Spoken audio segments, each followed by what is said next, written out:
आणि संजय राऊत शिवसेनेचे खासदार सध्या बोलतात. आपण थेट जाऊया. नक्कीच महाराष्ट्राचे मुख्यमंत्री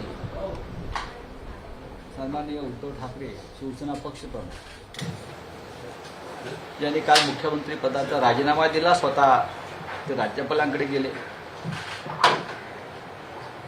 काल त्याच्या आधी त्यांनी महाराष्ट्रातल्या नव्हे तर देशाच्या जनतेशी संवाद साधला आणि महाराष्ट्रात कशा प्रकारची परिस्थिती निर्माण करण्यात आली आणि राजीनामा द्यावा लागला हे त्यांनी अत्यंत संयमी आणि सभ्य भाषेत सांगितलं. त्याआधी त्यांनी असंही सांगितलं की कशी आपल्याच लोकांनी दगाबाजी केली, आपल्याच लोकांनी खंजीर खुपसली पाठी, आणि अशा पद्धतीनं एक वातावरण निर्माण झाल्यावर सर्वोच्च न्यायालयाच्या निर्णयानंतर खुर्चीला चिटकून राहण्यात काय अर्थ नव्हता. आणि नाही, कारण ठाकरे कधीही सत्तेचे लालसी व लोभी नव्हते. आणि नाही, एका विशिष्ट परिस्थितीत माननीय शरद पवार साहेब आणि काँग्रेस नेतृत्वानं उद्धव ठाकरेंना राज्याची धुरा सांभाळण्याची विनंती केली आणि म्हणून त्यांनी ती स्वीकारली. आणि आज जे महाविकास आघाडीच्या विरोधात तोंडाची डबडी वाजवत आहेत किंवा माननीय शरद पवार यांना दोष देत आहेत किंवा संजय राऊत यांना दोष देत आहेत, हे सगळे बहुसंख्य मंत्री ज्या महाविकास आघाडीच्या मंत्रिमंडळामध्ये सामील झाले, त्यांना उत्तम खाती मिळाली, कोणीही तेव्हा विरोध केला नाही. किंबहुना महाराष्ट्रामध्ये एक अनोखा प्रयोग होतोय अशा पद्धतीची त्यांची सगळ्यांचीच भूमिका होती. आणि हा प्रयोग पुढला 25 वर्ष चालायला हवा अशा पद्धतीची यांची वक्तव्य आहे. त्याच्यामुळे आता कोणत्याही कारणानं बाहेर पडायचं आहे किंवा पाठीत खंजीर खुपसायचं आहे, दगाबाजी करायची आहे म्हणून कारणं कशा करतात येत आहे. या सगळ्या प्रकरणात जे राष्ट्रवादीला, काँग्रेसला किंवा माननीय शरद पवार यांना दोष देत आहेत, मला आश्चर्य वाटतं. यापैकी बहुसंख्य लोकांचं राजकीय पालनपोषण हे राष्ट्रवादीत आणि खास करून शरद पवारांच्या नेतृत्वाखाली झालेलं आहे. आणि फक्त मंत्रिपदासाठी हे लोक आपल्याकडे आले होते, त्यांना आम्ही सामावून घेतलं. मी तुम्हाला नावा घेऊन सांगू शकतो. तरी काही हाडाचे कडवट शिवसैनिक सुद्धा त्याच्यामध्ये होते, आहेत. ते गेल्याचं आम्हाला दुःख आहे. कालपर्यंत आम्ही त्यांच्याविषयी भावना व्यक्त करत होतो, उद्धवजी व्यक्त करत होते तुम्ही या म्हणून. पण शेवटी काल त्यांना जे काय एक कॉन्ट्रॅक्ट मिळालं होतं सरकार एक पाडून दाखवण्याचं, ते त्यांनी पाडून दाखवलं. त्याबद्दल त्यांना शुभेच्छा. महाराष्ट्रामध्ये मला माहीत नाही काय आता राजकीय घडामोडी किंवा सत्ता परिवर्तन कशा प्रकारे होत आहे, पण आम्ही सगळे महाराष्ट्रावर प्रेम करणारे लोक हे राज्य चालवत होते. आमच्यासारखे लोक तर सत्तेच्या बाहेर राहून पक्षाचं काम करत होते, समन्वयाचं काम करत होते. हे राज्य छत्रपती शिवाजी महाराजांचं, शाहू फुले, आंबेडकर, बाळासाहेब ठाकरे, यशवंतराव चव्हाण अशा अनेक महान लोकांनी हे राज्य घडवायला खूप मोठे श्रम आणि कष्ट घेतले. त्यांचा विचारांचा वारसा घेऊन ते राज्य पुढे चाललं होतं. उद्धव ठाकरे यांच्या नेतृत्वावर सगळ्यांचा विश्वास होता. विशेषतः या महाराष्ट्रातील सर्व जाती, धर्म आणि पंथ यांनी उद्धव ठाकरे यांच्या नेतृत्वावरती एक अगाढ श्रद्धा आणि विश्वास व्यक्त केला होता. स्वतः माननीय शरद पवार साहेब असतील किंवा सोनिया गांधी असतील, प्रमुख नेत्यांनी सुद्धा उद्धव ठाकरे यांच्यावरती विश्वास टाकला होता. पण शेवटी हे सरकार पाडण्यासाठी पहिल्या दिवसापासून प्रयत्न सुरू होते. आणि ते कोणत्या प्रकारे प्रयत्न सुरू होते वारंवार आम्हाला लक्षात येत होते. पण ते कसेही वागले, त्यांनी ज्या पद्धतीने सरकार पाडण्यासाठी आमदारांवर ज्या प्रकारचे दबाव आणले गेले यंत्रणांच्या माध्यमातून, पण महाराष्ट्राचं नवीन सरकार कुठलं येणार असेल त्याचं नेतृत्व कोण करते मला माहीत नाही. पण आमची भूमिका अशी आहे, एक उत्तम विरोधी पक्ष, विधायक विरोधी पक्ष म्हणून काम करावं आम्ही सगळे पक्ष संघटनेच्या कामाला झुकून घेऊ आणि पहिल्या दिवसापासून आम्ही कधीच बोलणार नाही हे सरकार आम्ही पाडू, हे सरकार आम्ही घालू. येणाऱ्या नवीन सरकारनं महाराष्ट्राच्या हितासाठी काम करावं अशा आमच्या त्यांना शुभेच्छा आहेत. सर, तुम्ही ट्विट केलेलं आहे जय महाराष्ट्र, नेमकं तुम्ही काय सूचित करू पाहताय? मी नेहमीच सकाळी जय महाराष्ट्र करतो. आज मीच धनुष्यबाण टाकलेलं आहे शिवसेनेचं आणि जय महाराष्ट्र म्हटलं की कळावं की धनुष्यबाण जिंदा है, जिंदाबाद है, बरं का. आणि जय महाराष्ट्र हा आमचा मंत्र आहे, लक्षात घ्या, हा आमचा मंत्र आहे. आज इथे बसलो आहे, शिवसेनेचं मीठ खातो आहे आणि 15 मिनिटांनी कुठे पळून गेलो, कुठे गेले ही आमची अवलाद नाही. इथेच बहुधा उद्या दुपारनंतर मी ईडी समोर हजर होणार आहे आणि मी माझी भूमिका स्पष्ट करेन. मला पक्षाच्या कामापासून रोखण्यासाठी, महाराष्ट्राचं काम करण्यापासून रोखण्यासाठी हे सगळे दाबदबाव सुरू आहेत. या दाबदबावाला बळी पडून आमचे काही लोक पळून गेले असले तरी मी उद्या ईडी समोर हजर होईल आणि कोणत्याही प्रकारची कारवाई झाली तरी मी त्याला सामोरा जाईल.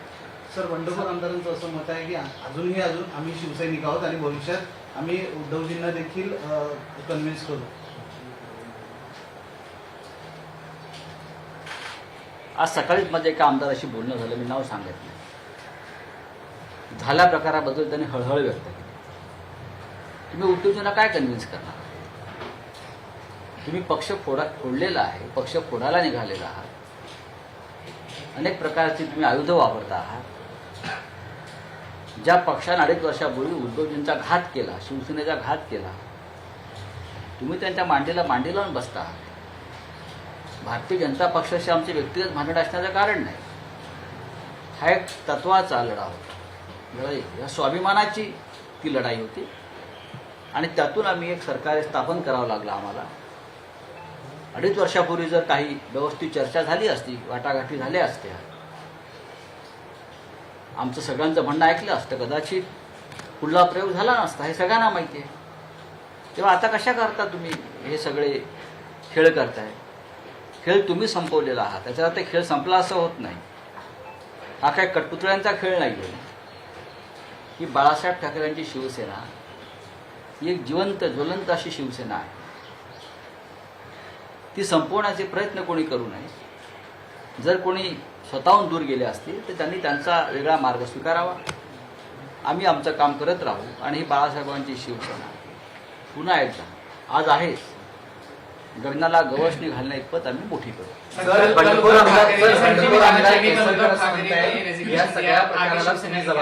म्हणजे कसं काय, त्यांना आदल्या दिवशी माझ्याजवळ बसले होते, माझ्यावर चहाही प्यायले पळून जाण्यापूर्वी.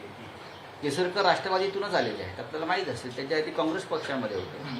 केसरकर आमचे चांगले मित्र आहेत, बरं का. काहीतरी कारण शोधायचे म्हणून देऊ नका.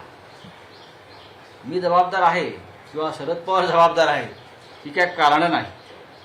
या सगळ्या गोष्टी उद्धवजी वारंवार सांगत होते. समोर येऊन तुम्ही बोलू शकत होता. महाविकास आघाडीची स्थापना केली म्हणून मी जबाबदार असेल तर ठीक आहे. आम्ही सगळ्यांनी मिळून महाराष्ट्राच्या हितासाठी आणि महाराष्ट्राला शिवसेनेचा मुख्यमंत्री मिळावा हे जे स्वप्न आम्ही सगळ्यांनी पाहिलं होतं आणि माननीय उद्धव ठाकरे यांनी बाळासाहेबांना जे वचन दिलं होतं की मी मुख्यमंत्री करीन शिवसेनेचा आणि शिवसैनिक करीन, त्या वचनासाठी जर संजय राऊत यांनी प्रतिष्ठा पणाला लावली असेल तर केसरकर यांच्यासारखे लोक जे म्हणतायत आम्ही जबाबदार आहोत, होय, शिवसेनेचा मुख्यमंत्री व्हावा यासाठी मी प्रयत्न केले आणि मी जबाबदारी घेतो. तुम्ही काय करणार आहात? तुम्ही शिवसेनेचा मुख्यमंत्री करताय का? आता तुमचा नेता मुख्यमंत्री होणार आहे का? दोन्ही भांडीच करावे लागणार आहेत आपल्याला. लक्षात घ्या, तुम्ही स्वाभिमानाची मीठ भाकरी सोडून जी चाकरी करताय याच्यात तुम्हाला सगळ्यांना भविष्यामध्ये पश्चाताप होईल. श्री एकनाथ शिंदे हे कडवट शिवसैनिक, अनेक वर्ष त्यांनी शिवसेनेचं काम केलेलं आहे. त्यांच्याबरोबरचे अनेक लोक, गुलाबराव पाटील असतील, संदीपान भुमरे असतील, असे अनेक लोक आहेत की ज्यांनी अनेक वर्ष पक्षाचं काम केलेलं आहे, पक्षासाठी त्यांनी संघर्ष केलेला आहे, त्यांनी एक वेगळा मार्ग स्वीकारलेला आहे. आता आम्ही त्या मार्गात कोणताही अडथळा आणणार नाही. त्यांनी भारतीय जनता पक्षाबरोबर त्यांचे जे काय असोसिएशन आहे ते करावं. आम्ही आमचं काम करत राहू. आता आपले मार्ग वेगळे आहेत. आम्ही आमच्या मार्गाने आहोत. तुम्ही तुमचा मार्ग वेगळा निवडलेला आहे. त्या मार्गाने आपण जाऊ शकता. आता एकमेकावरती दोष देण्यात काय अर्थ नाही. सर सीएम ने अब रेजिग्नेशन दे दिया है, अब आगे शिवसेना की क्या रणनीति रहेगी? देखिए, मुख्यमंत्री उद्धव ठाकरे जी जो पार्टी के चीफ है शिवसेना के, तो रात को अपने पद से इस्तीफा दिया है. सर्वोच्च न्यायालय में जिस प्रकार का निर्णय आया है उसके बाद पद पर रहना उनके लिए उचित नहीं था. बहुत ही नैतिकता की राजनीति करने वाले वो नेता है. कल त्यागपत्र दिया है. लोगों से अपील की है कि किस परिस्थिति में उनको ये पद छोड़ना पड़ा. 2.5 साल तक उद्धव जी के नेतृत्व में कांग्रेस और राष्ट्रवादी की सरकार चली. शिवसेना उसमें थी अर्थात, और सभी का उनको सहकार्य मिला. सोनिया जी हो, पवार साहब हो. लेकिन उद्धव जी ने जाते वक्त कहा कि मेरे ही लोगों ने मुझसे गद्दारी की, बेईमानी की, इसलिए ये सरकार अब मैं नहीं चला सकता हूँ. लेकिन Shiv Sena is not born for power, power is born for Shiv Sena. हम सत्ता के लिए पैदा नहीं हुए, सत्ता हमारे लिए पैदा हुई. ये बालासाहेब ठाकरे जी का एक मंत्र रहा हमेशा. हम वापस काम करेंगे और फिर एक बार अपने बलबूते पर सत्य पे आएंगे. धन्यवाद. सर कल यही आपको समझ किया है मैंने समझ किया है. मैं कल जाने की कोशिश कर रहा हूँ. मैं एक लॉ मेकर हूँ, मैं मेंबर ऑफ पार्लियामेंट हूँ. मुझे जिम्मेदारी मालूम है. मुझे मालूम है ये सब कौन कर रहा है, उनके पीछे कौन है और क्यों हो रहा है. ये पूरा देश जानता है. देश के सभी विभागों के मुख्यमंत्री, हमारे अपोजिशन के नेता, सबके मेरे पास फोन आ रहे हैं.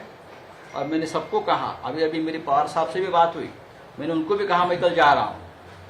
और पवार साहब ने मुझे कहा, संजय तुम अकेले नहीं हो, हम सब आपके साथ. तो मुझे डर नहीं है. मैं मेरी बात रखूंगा. ये राजनीति के स्टेप है मुझे रोकने के लिए, पार्टी को रोकने के लिए, उद्धव जी को रोकने के लिए. लेकिन हमने जिंदगी में कोई गलत काम नहीं किया. एक असं देखील प्रश्न आहे. काल ज्यावेळी मुख्यमंत्र्यांनी राजीनामा दिला त्याच्यानंतर पृथ्वीराज चव्हाण यांनी एबीपी माझ्याशी संवाद साधताना असं सांगितलं की कदाचित मुख्यमंत्र्यांच्या नेतृत्व गुणामध्ये कुठे ना कुठे कमी राहिली, त्याच्यामुळे ह्याच्यावरती पाहू आम्ही. मुख्यमंत्री या काळात नवीन होते, पण त्यांचे नेतृत्व गुण काय आहेत महाराष्ट्राने पाहिलेले आहेत. ज्या प्रकारे काल जनतेच्या मनामध्ये हळहळ व्यक्त झाली, अस्वस्थता आहे या सगळ्या घडामोडींमुळे, त्याच्यामुळे आम्ही पाहतोय की त्यांचं नेतृत्व पुन्हा एकदा नव्या तेजानं उजळून निघालेलं आहे. आम्हाला चिंता नाही. पक्ष जागेवर आहे. पक्ष उभा राहिल्याने पक्ष वाढेल. धन्यवाद. विधानमंडळात राजीनामा द्यायला पाहिजे होता. विधानमंडळात राजीनामा द्यायला पाहिजे. तर संजय राऊत यांनी माध्यमांशी संवाद साधलेला आहे. मी सेनेचा मुख्यमंत्री करून दाखवला, तुम्ही तो करून दाखवणार का, असा सवाल त्यांनी शिंदे गटाला उपस्थित केलेला आहे. इथली स्वाभिमानाची मीठ भाकरी सोडून तुम्हाला तिकडे स्वतःचा स्वाभिमान गहाण ठेवून चाकरीच करावी लागेल, असंही त्यांनी शिंदे गटाला सांगितलेलं आहे. आणि त्यासोबतच उद्या दुपारनंतर ईडीच्या चौकशीला सामोरं जाईन, असं सुद्धा संजय राऊत यांनी सांगितलेलं आहे. आपले मार्ग आता वेगळे झालेले आहेत, त्यामुळे कोणालाही दोष देण्यात अर्थ नाही, असंही संजय राऊत म्हणाले. साथ कायम असेल, पवारांनी शब्द दिलाय, असंही संजय राऊत यांनी सांगितलेलं आहे. त्यामुळे महाविकास आघाडी सरकार जरी कोसळलेलं असलं तरी शिवसेनेच्या पाठीशी राष्ट्रवादी काँग्रेस आणि शरद पवार हे खंबीरपणे उभे असतील. पवारांनी तसा शब्द दिलाय, अशी माहिती संजय राऊत यांनी माध्यमांशी बोलताना दिली आहे. शरद पवार यांच्यासोबत चर्चा झाल्याचंही संजय राऊत म्हणाले. एबीपी माझा, उघडा डोळे बघा नीट.